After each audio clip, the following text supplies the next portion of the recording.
Bon, une petite vidéo là pour la journée de demain, donc le 19, jeudi 19 janvier 2022, concernant la manifestation des retraites. Puis je pense qu'il va y avoir d'autres sujets à aborder, hein, comme le pouvoir d'achat, comme la cherté des produits, tout confondu, hein. Mais c'est surtout les retraites, pour lesquelles les gens sont pas d'accord. Moi, je vais rigoler encore une fois, pour la simple et bonne raison, c'est que c'est encore des manifestations qui vont servir à rien, et que par conséquent, ça va être encore des manifestations gay pride. Je regardais BFM TV ce soir, là, avec sur le plateau des guignols de première, donc il devait y avoir un politique, je n'ai pas regardé son nom, il y avait un syndicat, un représentant du syndicat Sudrail, donc voilà, SNCF, et puis Roselyne Bachelot, qui n'a pas servi à grand-chose dans les gouvernements précédents. Voilà, donc chacun y allait de ses petites opinions, de ses petits points de vue.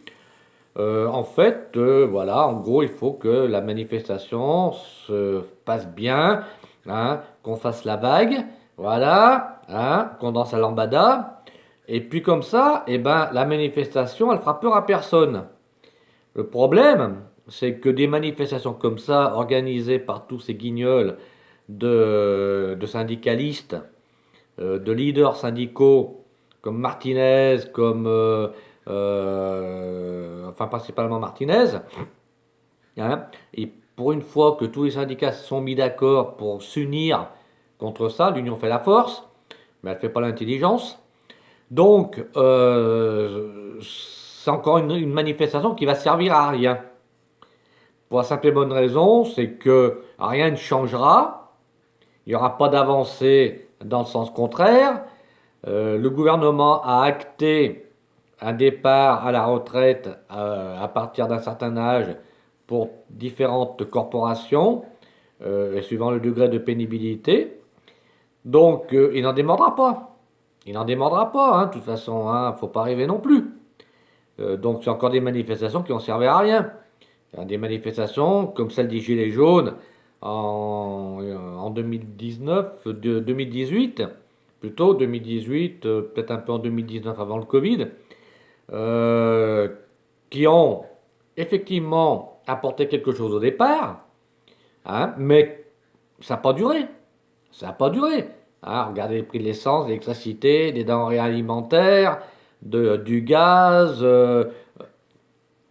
tout augmente, tout a augmenté, et tout le monde a fermé sa gueule.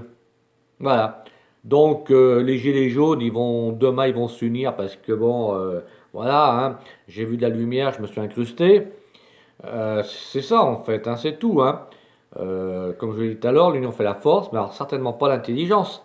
Hein. Et au niveau des syndicats et de tous ces groupements qui sont censés représenter le peuple, ça vole bas. Ça vole même très bas.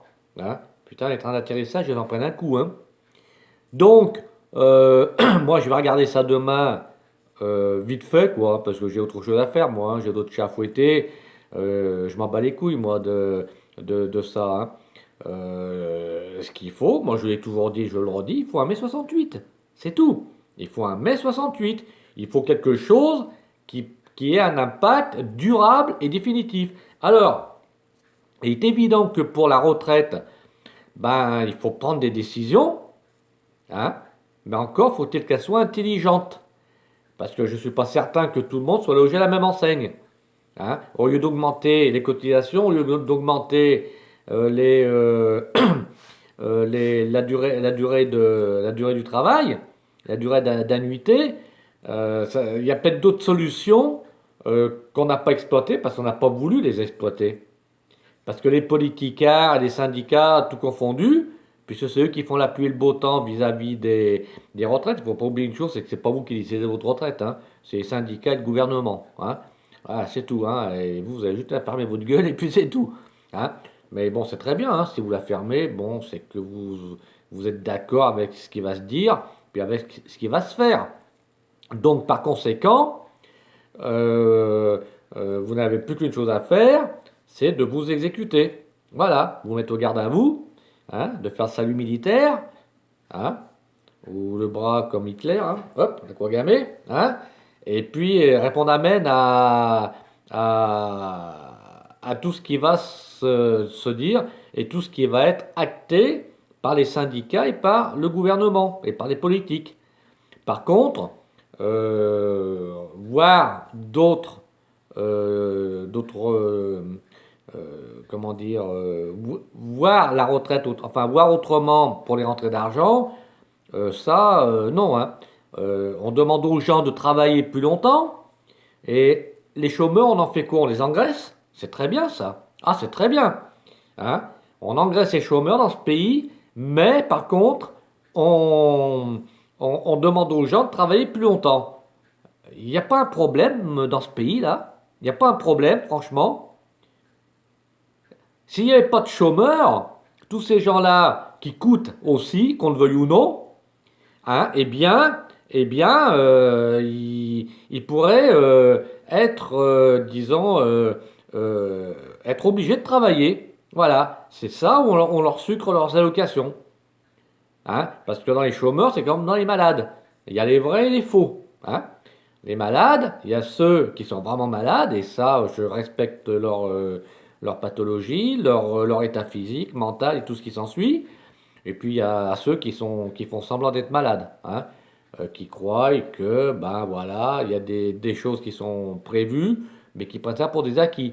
Moi, dans ma boîte, hein, il y avait des gens, quand on avait les 3 jours on appelle ça, j'ai bouffé le nom, euh, que la sécurité ne paye pas, hein, eh bien, c'est l'entreprise qui finançait ces 3 jours. Mais il y a des salariés qui croyaient que c'était un droit, que c'était un dû. Alors que c'est pas vrai. Alors que c'est pas vrai.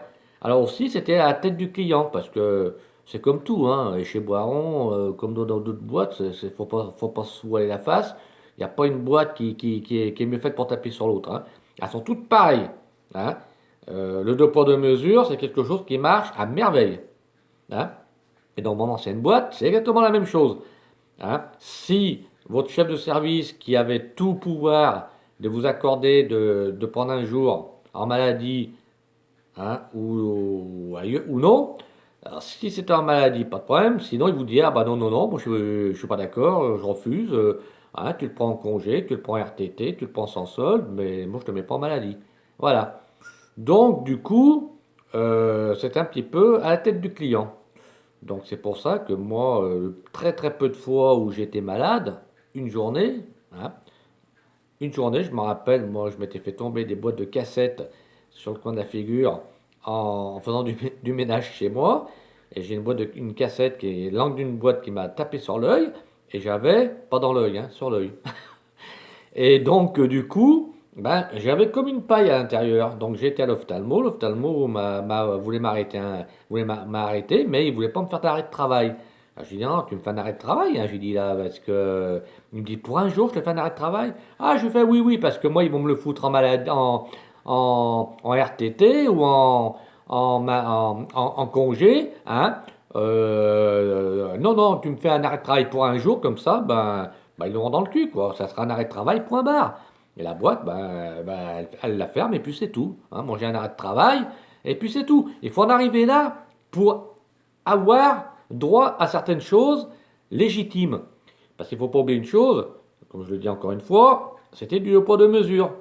Moi, j'avais un chef de service, hein, quand c'était sa femme, ben disons qu'il lui passait tout. Hein.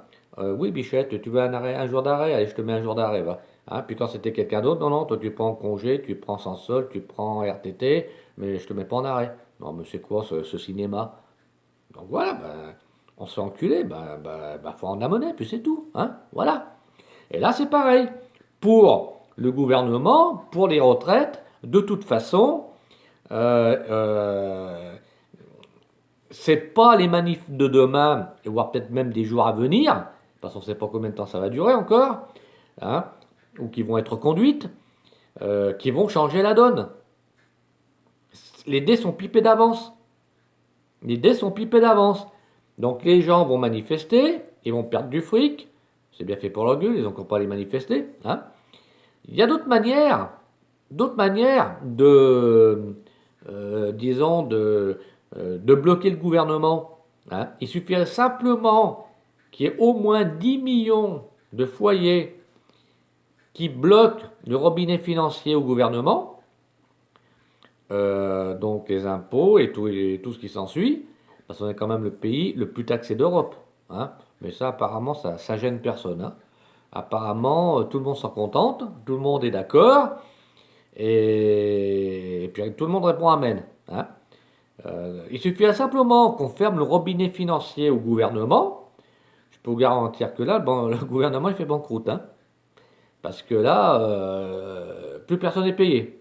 Hein. Plus personne n'est payé. Le temps que tout se mette en route, le temps que tout redevienne normal, je peux vous garantir que ça va foutre un sacré bordel.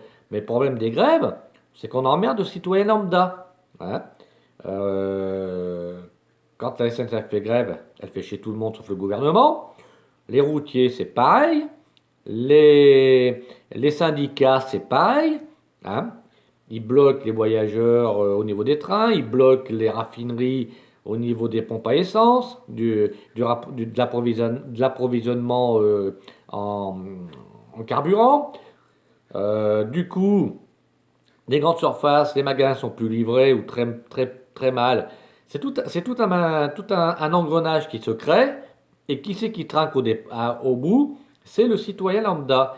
Mais apparemment, moi, quand je vois des reportages qu'on interroge les gens, alors ça, à mon avis, les mafiosi de reporters, ils interrogent bien les gens qui veulent. Hein.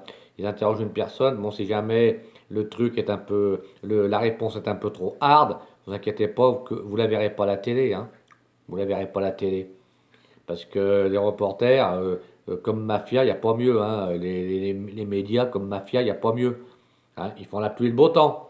Et après, ils vont pleurer parce qu'ils ont couvert un truc, puis ils se sont fait flinguer. Bon, c'est bien fait pour leur gueule. Hein. Moi, de toute façon, je ne les plains pas. Hein. Ils ont fait un métier à risque. Hein. Et ben, qu'ils le fassent. Ils ont voulu partir parce qu'ils gagnaient plus. Hein. Ça leur fait voir du pays, et blablabla, et blablabla, et blablabla.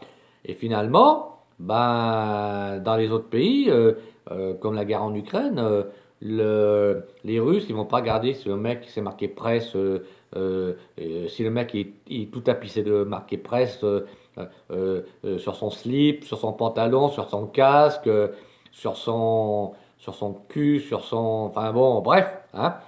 Ils en ont rien à foutre. Ils balancent une bombe ou ils balancent un missile, et puis tout ce qui se trouve dans le périmètre, bah boum boum, hein.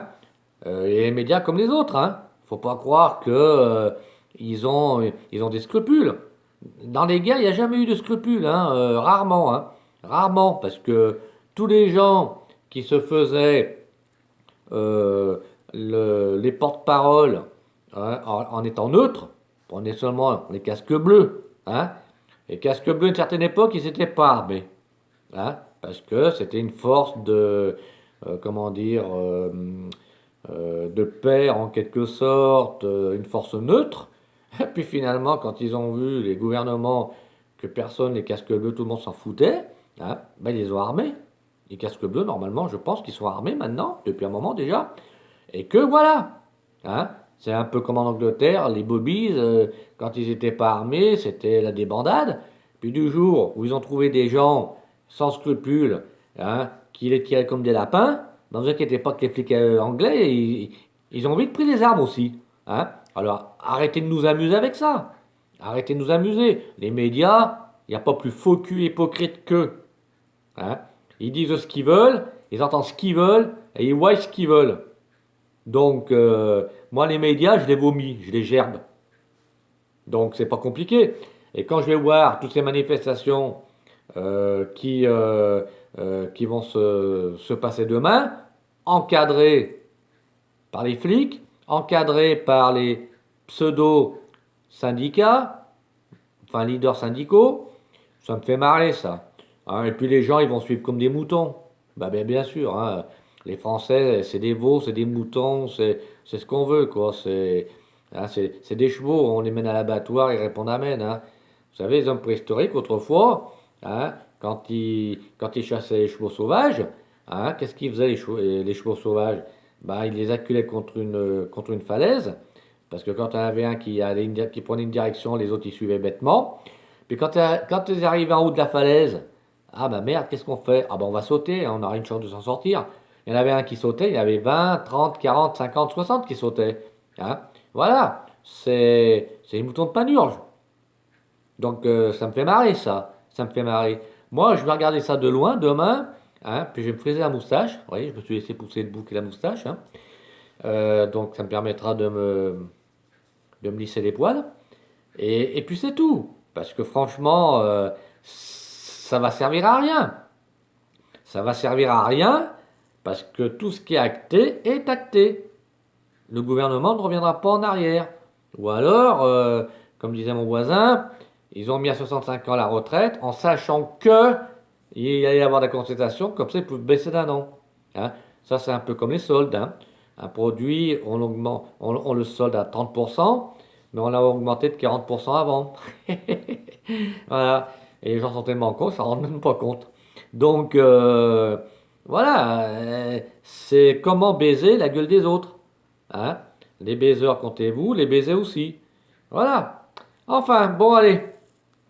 Ah, 16 minutes la vidéo, hein, 17 bientôt, bien. Donc, moi demain, eh ben, je vais regarder ça sur mon fauteuil. Enfin, regarder ça de temps en temps, parce que ça m'intéresse pas d'être scotché devant des manifs Gay Pride, ça m'intéresse pas du tout. Hein, je vais même pas manifester, moi, c'est pour vous dire. Hein.